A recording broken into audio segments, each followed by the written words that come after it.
Hi friends, welcome to my channel. ఇప్పుడు నేను చదివి వినిపించబోయే చందమామ కథ పేరు కట్నాల పిచ్చి. కొడుకు వీరభద్రం పెళ్లి ముహూర్తానికి బయలుదేరవలసిన సమయంలో తాయారమ్మ ఒంట్లో బాగాలేదంటూ మంచం మీద పడుకుంది. వీరభద్రానికి ఏం చేయాలో తోచింది కాదు. తల్లికి ఎటువంటి అస్వస్థత లేదని అతడికి తెలుసు. ఆమెకు అత్తగారి లాంఛనాలు ముట్టబోవడం లేదన్న కోపం తీవ్రంగా ఉంది. వీరభద్రం తల్లికి ఎంతగానో చెప్పి చూశాడు. అన్నిటికీ ఆమె నా ఒంట్లో బాగోలేదు, కోడలు అన్నాక ఇంటికి రాకపోతుందా, నేను చూడకపోతానా అంటూ మొండిగా జవాబు ఇవ్వసాగింది. తాయారమ్మకు వీరభద్రం ఒక్కగానొక్క కొడుకు.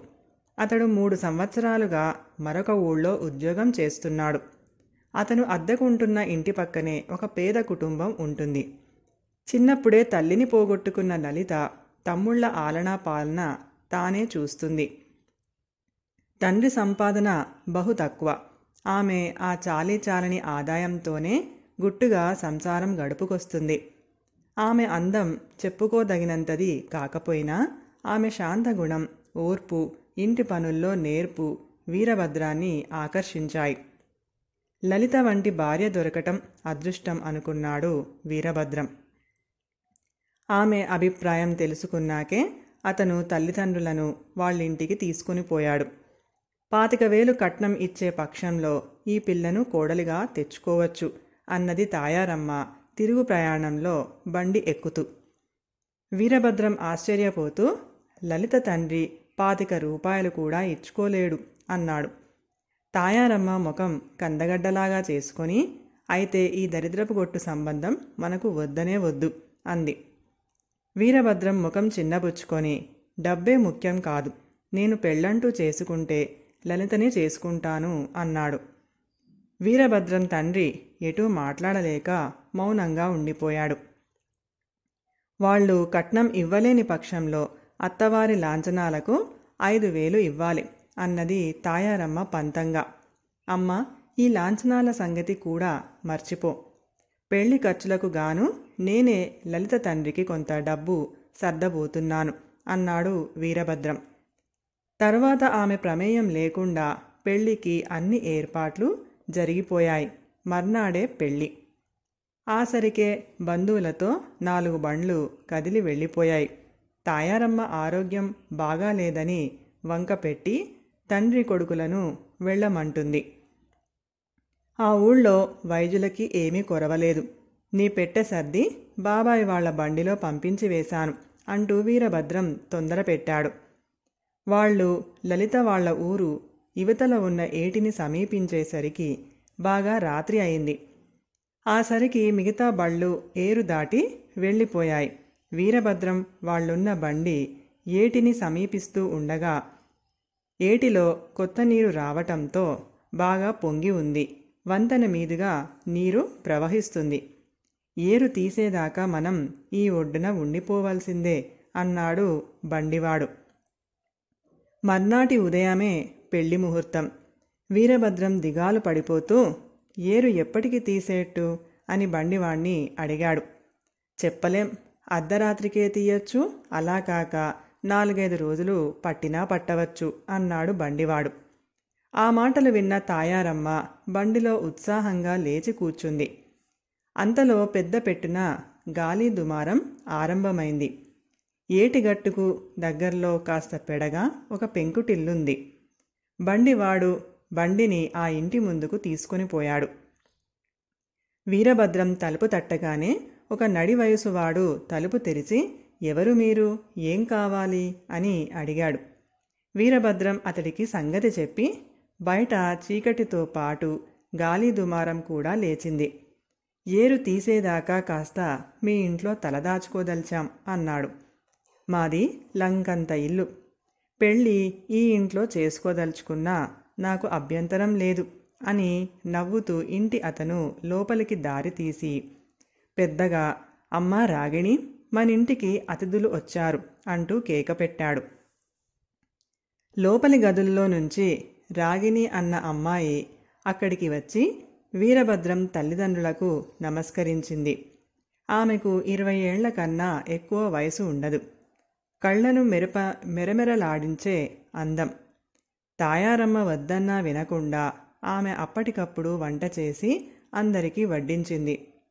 ఒక పెద్ద గదిలో పరుపులు దులిపి పక్కలు వేసి, ఏమీ మొహమాట పడకండి, ఏ అవసరం వచ్చినా కేక వెయ్యండి, పక్క గదిలోనే ఉంటాను అని చెప్పి వెళ్ళిపోయింది. తాయారమ్మకు రాగిణిని చూస్తే మనసులో కొత్త ఆలోచనలు బయలుదేరినాయి. అందమైన పిల్ల, ఇంటి ఆయనకు ఒక్కగానొక్క కూతురులా ఉంది. లాంఛనాల మాట అలా ఉంచి ఈ పిల్లను చేసుకుంటే అందగత్తె అయిన కోడలితో పాటు ఏటి ఒడ్డున ఉన్న బహుముచ్చటైన ఇల్లు కూడా తమదవుతుంది. ఏరు మన మంచికే పొంగినట్టుంది అన్నది తాయారమ్మ ఉత్సాహంగా. అదేం మాట, ఏరు త్వరగా తీస్తే మనం తెల్లవారి ముహూర్తం వేళకు ఆ ఊరు చేరుకోవచ్చు అన్నాడు వీరభద్రం. ఆ ముహూర్తానికే రాగిణి మెళ్ళో 3 ముళ్ళు వేస్తే సరిపోతుంది అన్నది తాయారమ్మ. వీరభద్రం ఉలిక్కిపడి, నీకేమన్నా మతిపోయిందా అమ్మా అన్నాడు కోపంగా. తాయారమ్మ తనూ కోపం తెచ్చుకొని, ఈ అమ్మాయికి అందం ఉంది, వచ్చిన వాళ్లను ఆదరించడం తెలుసు, ఏదో కొంత కట్నం ముట్టజెప్పగల వాళ్లలాగే కనపడుతున్నారు అంది. పెళ్ళంటే కట్నం వసూలు చేయడమేనా? నాన్నకు తాతయ్య ఎంత కట్నం ఇచ్చాడో విన్నానులే అన్నాడు వీరభద్రం. వీరభద్రం తండ్రి తల పక్కకు తిప్పుకొని చిన్నగా నవ్వుకున్నాడు. తాయారమ్మ గతుక్కుమని, అయినా ఆ రోజులు వేరు. తెల్లవారగానే నేను రాగిణి తండ్రితో మాట్లాడి ఈ పెళ్లికి ఒప్పిస్తాను. కాదు, ఆ పొంగుతున్న ఏట్లో హరి అంటాను అంది. ఈ కొత్త సమస్యకు పరిష్కార మార్గం ఏమిటో వీరభద్రానికి అర్థం కాలేదు. అతడు ఆలోచిస్తూ నిద్రలోకి జారుకున్నాడు. తిరిగి అతడికి మెలకువ వచ్చేసరికి తెల్లవారు అవుతుంది. కిటికీలో నుంచి ఏటి నీరు తీసిన సూచనగా వంతెన స్పష్టంగా కనపడుతుంది. అప్పటికే నిద్రలేచిన తాయారమ్మ వీరభద్రంతో, ఇక ప్రయాణం అవుదామనుకుంటున్నావేమో, అదేం కుదరదు, నీ పెళ్ళి రాగిణితో జరగవలసిందే అంటూ రాగిణిని కేక వేస్తూ లోపలి గదుల్లోకి వెళ్ళింది. తర్వాత 1-2 నిమిషాలు జరగకుండానే తాయారమ్మ పెట్టిన కేక విని వీరభద్రం తండ్రి అక్కడికి పరిగెత్తారు. ఇల్లంతా నిశ్శబ్దంగా ఉంది. ఇంటి పెరటి వైపు తలుపులు బార్లా తెరిచి ఉన్నాయి. తాము వెంట తెచ్చుకున్న పెట్టిన చోటు ఖాళీగా ఉంది. వణుకుతున్న తాయారమ్మ చేతిలో ఒక కాగితం ముక్క ఉంది. వీరభద్రం దాన్ని తీసుకుని చదివాడు. అందులో ఇలా ఉంది: ఈ ఇల్లు మాది కాదు. ఇంటి వాళ్ళు యాత్రకు వెళ్లారని తెలిసి మారుతాళం చెవులతో ఇంట్లో ప్రవేశించాం. ఎక్కడా ఒక్క విలువైన వస్తువు లేదు. పెళ్లికి వెళుతున్న మీ పెట్టెలో విలువైన వస్తు సామాగ్రి ఉంటుందని మాకు తెలుసు.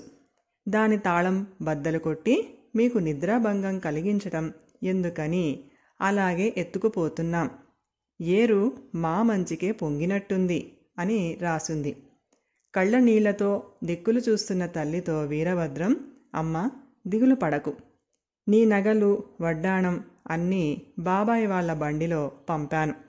నువ్వు కావాలనుకున్న ఈ అందమైన కోడలు అత్తవారింటికి వచ్చిన మర్నాడే ఇల్లంతా దోచుకొని పారిపోయి ఉండేది అన్నాడు.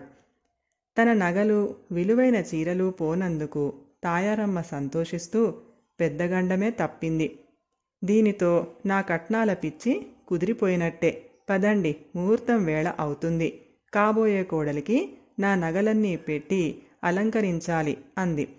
తల్లిలో వచ్చిన మార్పుకు వీరభద్రంతో పాటు అతడి తండ్రి కూడా చాలా సంతోషించాడు. కథ సమాప్తం. ఈ కథ కనుక మీకు నచ్చినట్లయితే ప్లీజ్ లైక్ చేయండి, షేర్ చేయండి. మరిన్ని మంచి మంచి కథల కోసం మా ఛానల్ని సబ్స్క్రైబ్ చేసుకోండి. Thank you.